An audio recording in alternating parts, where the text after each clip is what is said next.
तर पुण्यात पावसाने अक्षरशः थैमान घातलेला आहे। पुण्याच्या आळंदीमधील चरहोली परिसरातून आता एक धक्कादायक व्हिडिओ समोर आलेला आहे। आळंदी येथे हॉस्पिटलमध्ये जात असताना कार पाण्यात अडकली। कारमध्ये अडकलेल्या दोघांना स्थानिक नागरिकांनी वाचवले। आज सकाळच्या सुमारास हा प्रकार घडला। स्थानिक रहिवासी योगेश भोसले आणि कारमधील दोघांना सुखरूप बाहेर काढले, परंतु बचाव करणारे कुणी नसते तर मोठी दुर्घटना घडण्याची शक्यता होती।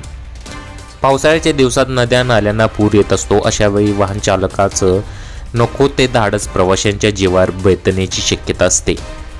अशा वेळी विशेष काळजी घेण्याची गरज असते। सातत्याने पुराच्या पाण्यात वाहने घालून केलेलं धाडस सर्व प्रवाशांच्या जीवावर बेतल्याच्या घटना समोर येत असतात।